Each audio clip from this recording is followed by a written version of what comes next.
All right, top of the hour. I'm going to go ahead and get us started.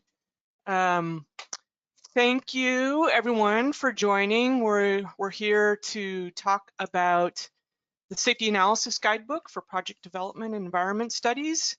And we're on day one of our training. And first module, welcome and logistics. So let's start with the welcomes. I'm Beth Wemple. I'm a senior transportation safety engineer with HDR, and I'm here in Portland, Oregon. My background is I'm a civil engineer and a transportation planner, and for the last probably 15 years or so, I've focused my work on safety analysis. I had the opportunity to be the project manager for the first edition Highway Safety Manual, and then since then, I've done all kinds of safety analysis from detailed, site investigations through to large statewide strategic highway safety plans. And it's the work that's it's my passion work for sure. And I'll let Rob introduce himself. Thank you, Beth. Yes, Rob Frazier, also with HDR, senior transportation engineer, and a background that is very similar to Beth's. We actually went to the same grad school and both civil and transportation and planning as well, and been doing safety. I was actually thinking back, I did my first traffic safety job in 1993, and it's very important, and it's been exciting to see the field develop, especially over the last 10 years, and looking forward to today and this training. I'm actually going to turn it over to Brenda Young, the FDOT State Safety Engineer, for a welcome. Hello, everyone, and thank you for attending this important training for safety analysis in PD&E and for your commitment to helping improve transportation safety in Florida. On behalf of the State Safety Office, I'd like to express my appreciation for our Environmental Management Office and our State Environmental Development Engineer, Catherine Bradley, for preparing and hosting this training to support the department's transportation safety mission and vision. The timing of this training is perfect. Today, we publicly released our updated 5-year strategic highway safety plan, Florida's plan for achieving our goal of 0 serious injuries and fatalities. Sadly, each day in Florida, 8 people lose their lives in traffic crashes and 49 more are severely injured. These numbers represent people that have friends, family, and colleagues. This plan articulates our goal of 0 serious injuries and fatalities and provides data and information about our top safety emphasis areas. It outlines strategies to mitigate these safety challenges and presents a call to action for all our safety partners to help us implement these strategies. The provision of this training and the application of the safety analysis during our PD&E projects serves as a force multiplier for the work of our state safety office, the district safety offices statewide, in helping us to implement the strategic highway safety plan. Your help enables the department to not only address the safety challenges that currently exist, but also helps us improve safety on every project, every time. In this training, you'll note a focus on turning safety data and analysis into information that will identify safety needs, assist with incorporating safety into the purpose and needs statement, and enable the incorporation of specific safety countermeasures to address the safety needs. The State Safety Office has been working diligently to improve our processes and systems to get the latest safety data into the hands of transportation planners and engineers like you for use on our projects and improve the accessibility of this information. For example, we've expedited the processing of the crash data associated with fatal and serious injury crashes we receive nightly from Florida Highway Safety and Motor Vehicles. This populates our crash analysis reporting database, so the information is available to you the same week we receive it. We're currently merging the system with Signal 4 Analytics so that you have one location for the latest crash data for all severity levels in one place and can leverage the best features of both systems.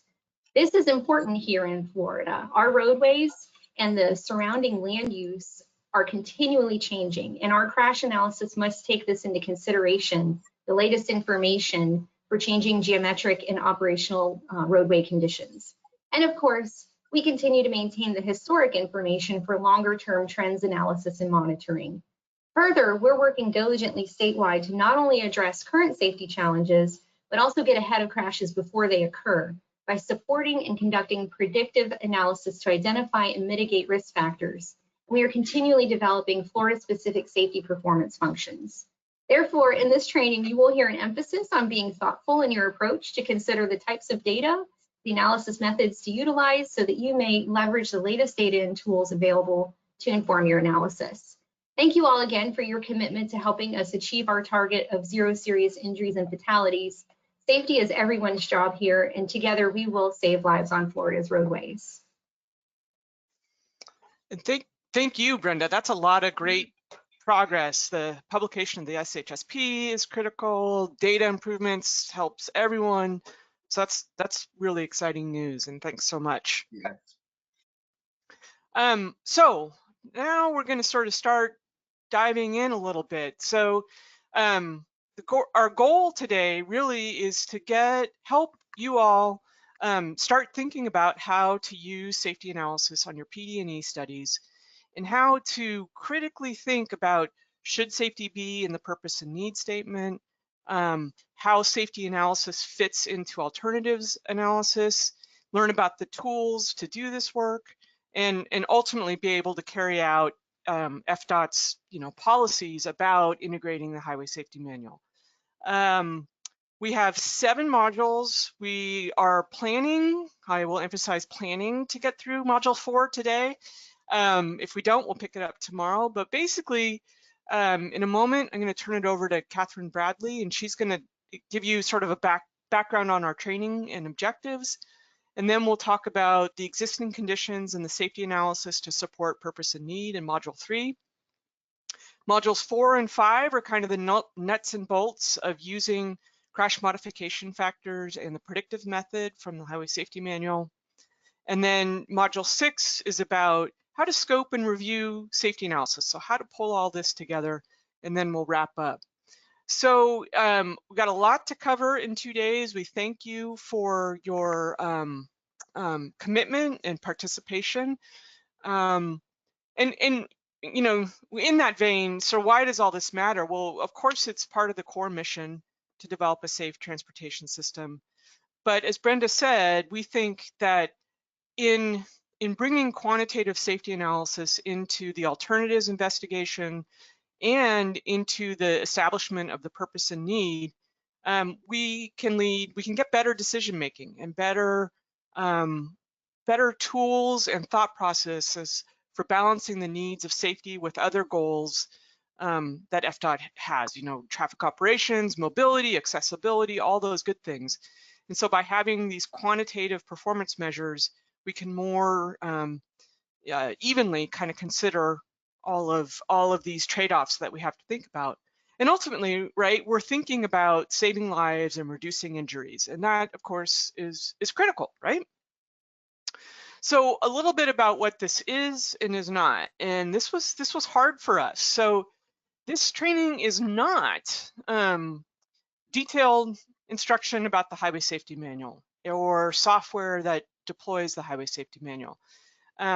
What this training is about how helping you as, say, an engineer or an analyst on a project, a technical lead, a project manager, so on, helping you think about how would I bring these tools into my projects from the perspective of doing the work, reviewing the work, scoping the work, and maybe gut checking the results. So it's about how to bring this work, these tools into our work, not how to use the tools. And that was hard for us to get to. So hopefully you find this useful.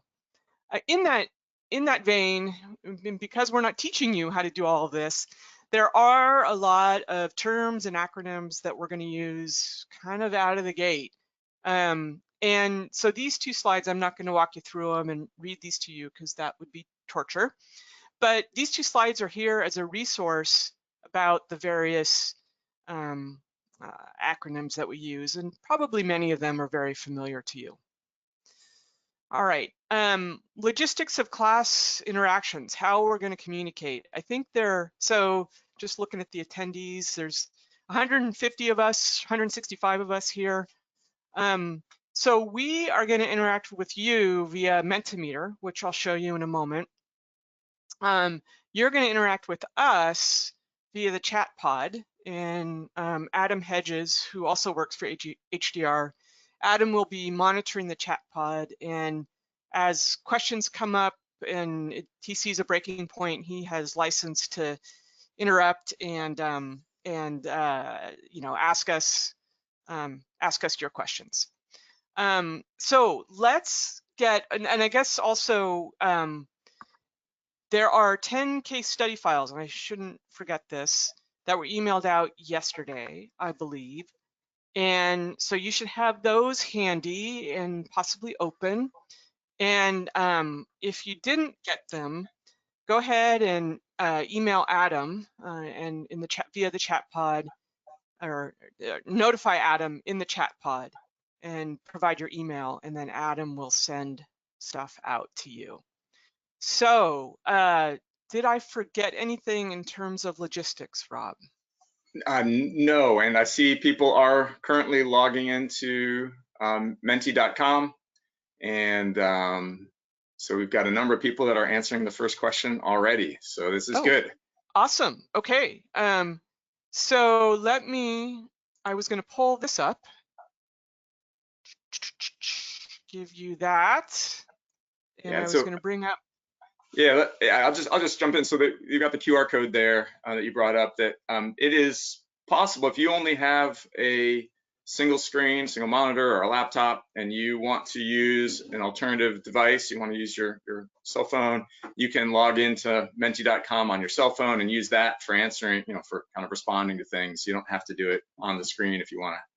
So anyway, there's a way to do it with two devices. So we'll just pause here for a moment and make sure we get everyone up and running. Eating out is winning. I know that is that was my vote. true in our household.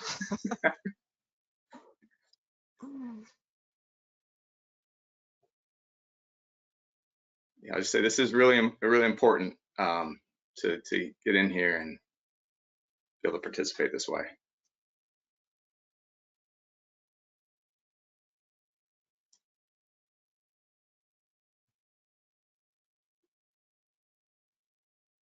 All right, looks like we might have hit peak participation. Few more logging in. We're over 100, so that's good. This you should also be able to see. Let's see if I put this in full screen.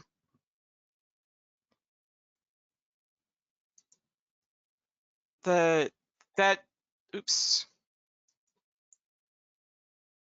Oh, I guess it doesn't show. It's the same if you jot down that code,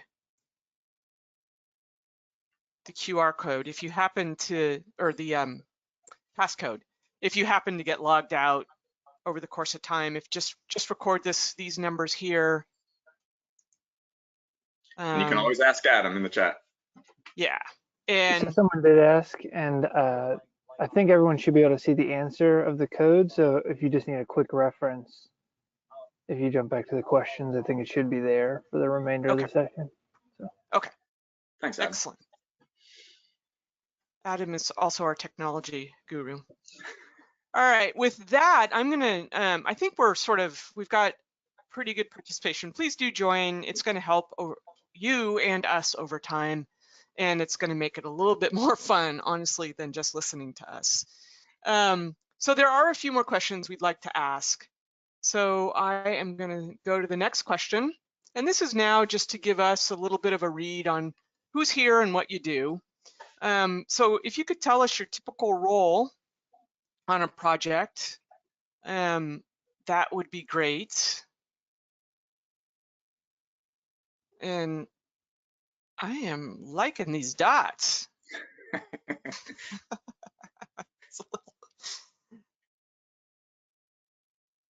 Pretty, looks to be a pretty even split. It does, yeah. Everyone's all grouped in the clusters there. That's So this will work. I mean, as I said a moment ago, we're really trying to aim at thinking in the context of scoping, doing, reviewing, how to integrate this from that perspective. Not like how to do the details of the work, but how to integrate it. Okay, so we've got mostly engineers, so project engineers and project managers, a few task leads. All right, and then the next question is, how familiar are you with safety analysis? So very familiar. Folks come to me with questions. I can hold my own. I don't get to do analysis anymore, but I've got the concepts, or this is all new to me.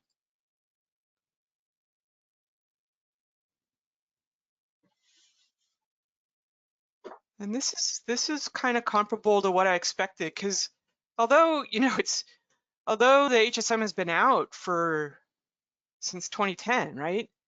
I would say it's just in the last 3-ish years gaining momentum about really doing this, and so this is perfect.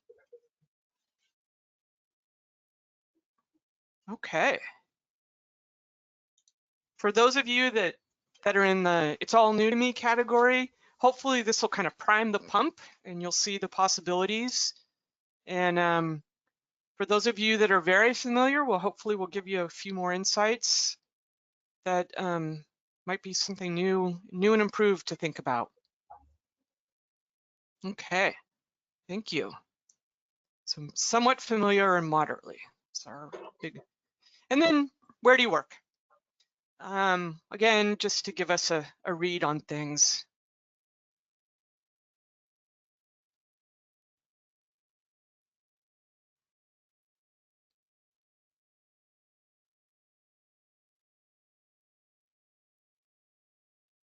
And also where we might need to target the next round.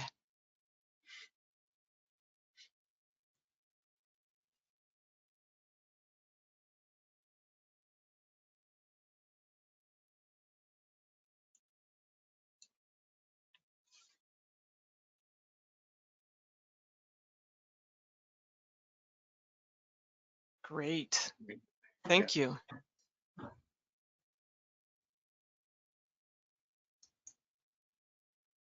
And finally for now, just type in what do you hope to learn in this course. From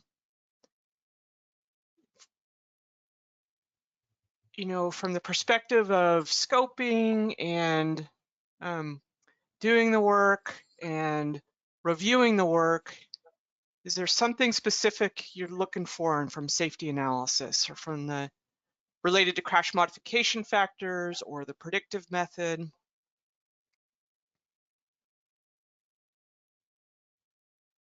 Level of detail in the PD&E, reviewing practices.